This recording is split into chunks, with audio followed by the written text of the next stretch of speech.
Hey guys, Tomboy601, and today we have a pretty fun game in the Duke of York.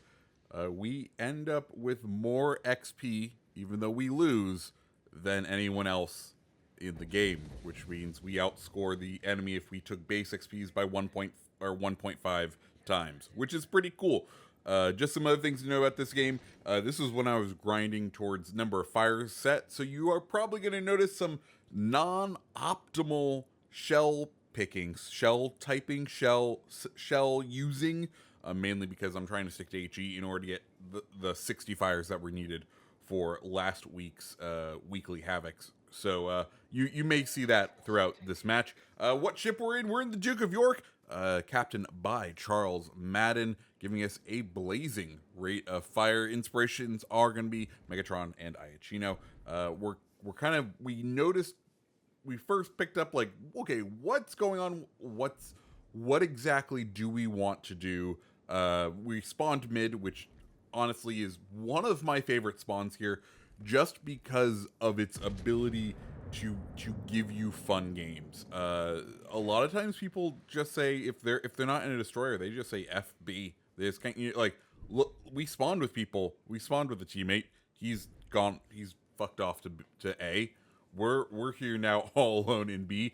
Enemy team, all of their center spawn, the Hyuga and that Leander, decided, you know what, C's the place to be. None of them really holding B at all. And this is why I love this map. You get to push into B, and you get great crossfires because for some reason people just, you know, don't want to push into B here. They, even when they spawn there, it's a great little position. The little islands that are off to my starboard right there, fantastic cover. Gives you a great place to kind of to brawl and do some things. Anyways, we get a beautiful hit on Algeria, take out his torpedo launcher, and we get 2 fires on him. We're also kind of keeping an eye on New Mexico. Of course, we're putting our nose in towards the other battleship right there. They did give us a little bit of an early hit, and like I said earlier, we're gonna have some non-optimal shell picking over here. We already we should probably be firing AP over at New Mexico. We end up taking out Algeria with those double fires. New Mexico, he had a fire. It looks like he has already extinguished it, which is good for us. We can get some nice perma fires off on New Mexico. Once we get him in, we get a set of fires on him right there, or a fire right there. Front guns, let's see what they can do to him. And well, he's now double fired, double perma fired. We'll go ahead, take one more shot with the HE, but probably then switch on over to the AP. Reload time on these guns, not too bad at all, 25 seconds.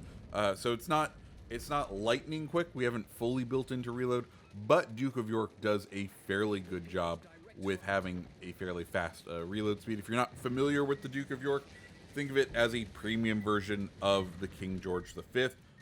The biggest thing, slightly lower reload, and we have sonar, which we will put to very good effect coming up here. We do switch over to the AP to finish off New Mexico right here. He's nice and broadside. We end up getting nothing for it. Switch back over to HE just because we do see there are some threats that we need to be cognizant of, specifically that destroyer out there. And we're looking and we're like, okay, what can we do in this situation? We've taken B.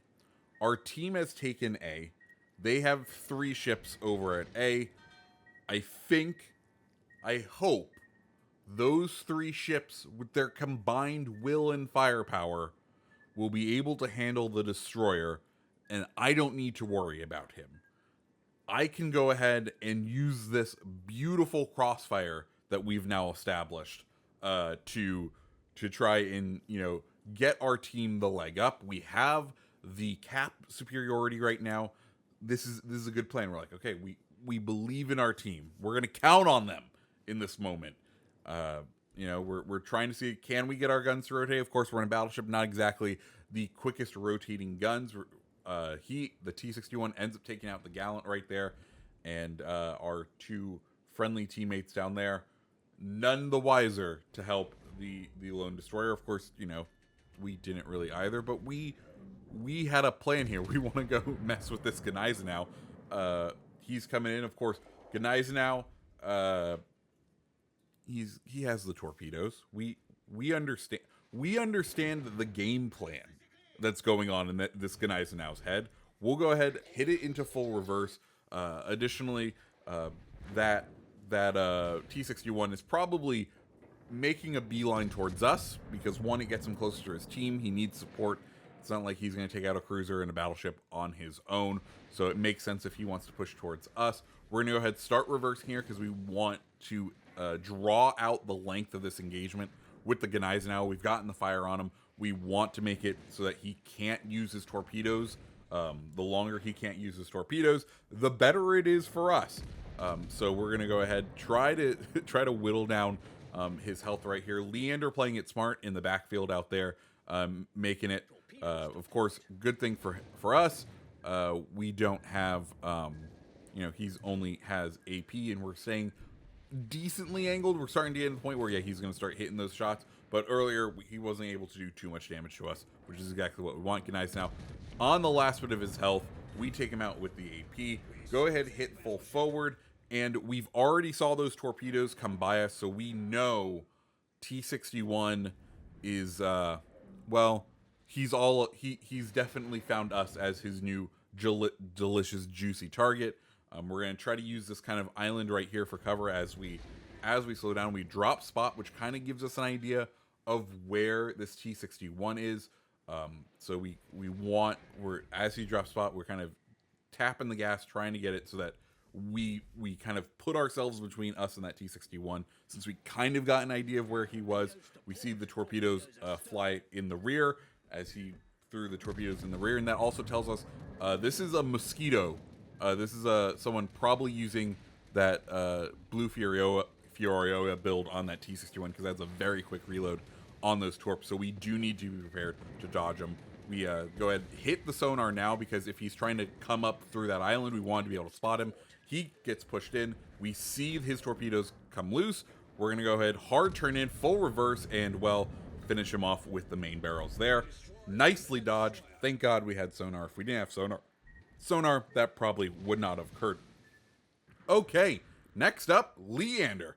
And if you've noticed, ships-wise, we are not doing too hot anymore. We do still have the lead thanks to us having those 2 capture points, but points-wise, we're not doing too hot at this moment. So we're going to get ready. Once again, this is one of those moments of we are not using the correct shell.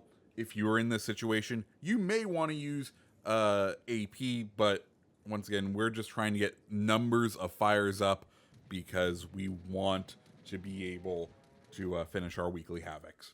Now, does this bring us into a conversation of do weekly havocs promote good gameplay? Sure, you could have that discussion, but it's a game. It's supposed to have fun. They want to put objectives, and sometimes those objectives make you play in non-optimal ways. Because let's be clear, if we had AP, well, those might have all been overpens given this game, but that Leander might not be on this earth anymore.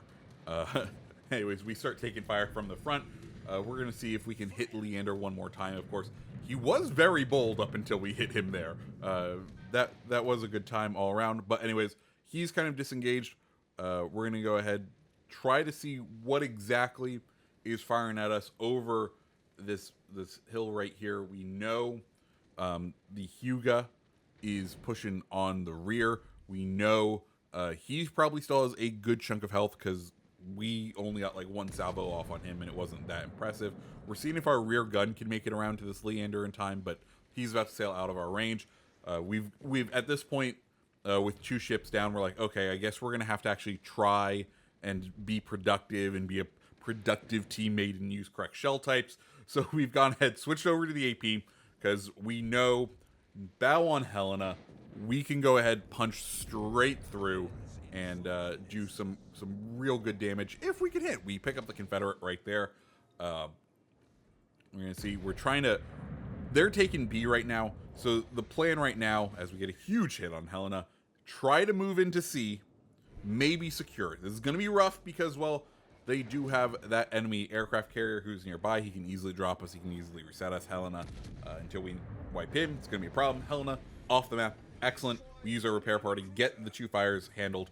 Beautiful. We're done. We got 1 heal coming on cooldown. We got time. Let's see what our friendly battleship can do, and that's going to kind of determine how the rest of this match shapes up. We know that aircraft carrier is probably on the other side of those islands. We want to try and do what we can. We have switched back to the HE, so maybe not actually optimal shell picks here, but you know, we got to give this Leander what for. You know, being a pesky little Leander this whole time. Those end up going long. Nothing really there. Of course, we are being spotted by the planes. We have to be worried. We want to get into this little crux over here, just to see if we can kind of push towards the aircraft carrier. Because at this point, I think our only real option to winning is to sink as many of them as possible, and that includes the aircraft carrier, because the aircraft carrier is worth a good chunk of points. So we end up picking up the clear sky right there. We're sailing through the gap over here, and at some point we are going to pick up the enemy aircraft carrier. I was hoping to get some fires on him. Of course, if we can cycle him, so you know, given aircraft carriers, they don't have a choice when their damage cons are done. As soon as they start taking any sort of damage over time, they get procced. So I was hoping to get a fire on this one, on this salvo, and then hopefully proc it again and give them a good damage over time. The other thing I'm worried about, you'll notice we did hit our sonar as soon as it was active once again, is we are coming into a pass. Leander pretty quick. I am worried that this Leander is going to try to be cheeky and you know, try to ambush us with torps, because we have very limited visibility. He knows where we are, and he absolutely has the speed to get here. So that's the other thing you'll notice. That's why we've gone ahead and turned on that sonar, in case he wants to hug the islands real close, until we wouldn't get a chance to really maneuver out of the way. It's also why we're trying to turn our guns into these gaps. He pops up at 4 kilometers, and we're like, oh, okay, there's the torpedoes. Hard in and turn in. Let's see if we can get this gone. Of course, we see there, we pick up the Kraken, and you can see what we could have done if we had just, you know, used the correct shell type this whole game. Anyways, there's our second dodge of torpedoes, thanks to sonar in this game. Sonar in battleships can be very powerful. It lets you push it, lets you be aggressive. But sadly, because we had to essentially burn all of our speed there in order to dodge them, Ryuju is going to continue around the island. We put out the shells towards him. We get a nice big chunk right there. But as soon as he turns the corner of this island, that will be it. That will be all, folks, for the aircraft carrier. Hyuga coming around the corner in the rear. We're just going to kind of sail past. We can see we only have about a minute left in the game, but you know, we've isolated ourselves into this corner. The enemy has all of the capture points at this moment. There's really nothing else we can do. So I'll go ahead and end it here.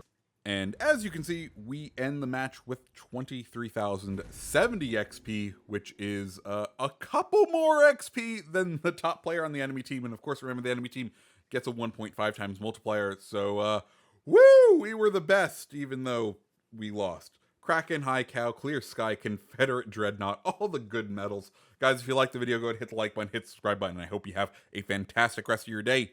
See ya.